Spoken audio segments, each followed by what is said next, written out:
Hello everyone, welcome back to my channel. तो SBI clerk mains के result का wait ही रह गया है।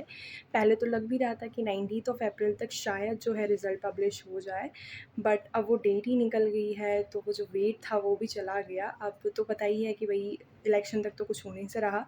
इलेक्शन के बाद ही देखा जाएगा कि जून में भी पता नहीं कौन सी डेट को रिज़ल्ट आए, वो भी नहीं पता कि मिड ऑफ जून आए, स्टार्टिंग ऑफ जून आए या एंड ऑफ जून आए। तो अब उसकी टेंशन तो मैंने करना छोड़ दिया। और अगर मैं लिटरली बात करूँ तो 19 ऑफ अप्रैल तक भी मतलब मेरे दिमाग में बस यही चल रहा था कि शायद रिज़ल्ट पब्लिश हो जाए, कोई मतलब सरप्राइज़ आ जाए।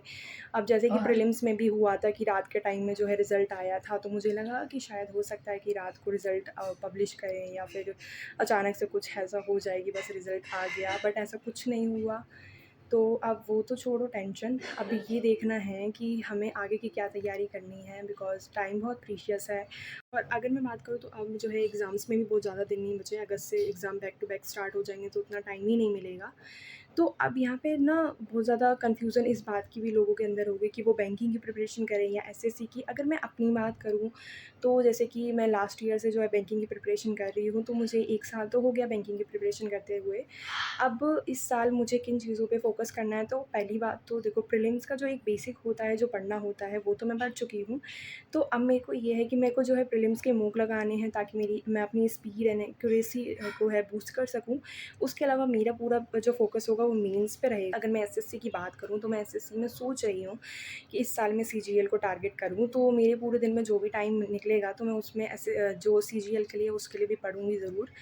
बिकॉज़ देखो, लाइफ में हमेशा इंसान को बैकअप प्लान रखना चाहिए, तो एसएससी को मैं अपने बैकअप प्लान के रूप में रख रही हूँ इस साल। अब मैं कैसे अपने स्टार्ट कर रही हूँ, तो अभी तो मतलब थोड़ा बिज़ी मेरा शेड्यूल चल रहा है, तो क्योंकि घर में कोई फंक्शन है, तो मैं बस मेरा ये है कि अप्रैल एंड तक, मतलब मई के स्टार्टिंग से पहले तो मैं अभी अपने अर्थमेटिक के बेसिक को स्टार्ट कर रही हूँ, ताकि जब मैं एडवांस मैथ्स पढूँ तो उसमें मेरे को हेल्प मिले और मेरे जो है बेसिक के रिवीजन भी हो जाए।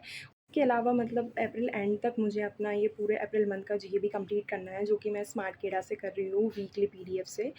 तो आप भी वो फॉलो कर सकते हैं। और उसके बाद जो है मैं मई से अपना पूरा फोकस से पढ़ना स्टार्ट करूँगी, जैसे कि अपना एडवांस का अर्थमेटिक हो गया, या फिर अपने बाकी की बैंकिंग की मेंस की प्रिपरेशन है, वो सब मैं स्टार्टिंग करूँगी। कमेंट सेक्शन में मुझे ये ज़रूर बताना कि आप क्या कर रहे हैं, बैंकिंग या एसएससी या फिर बोथ, और आप सी की प्रिपरेशन कहाँ से करते हैं। That's all for today, thanks for watching, bye.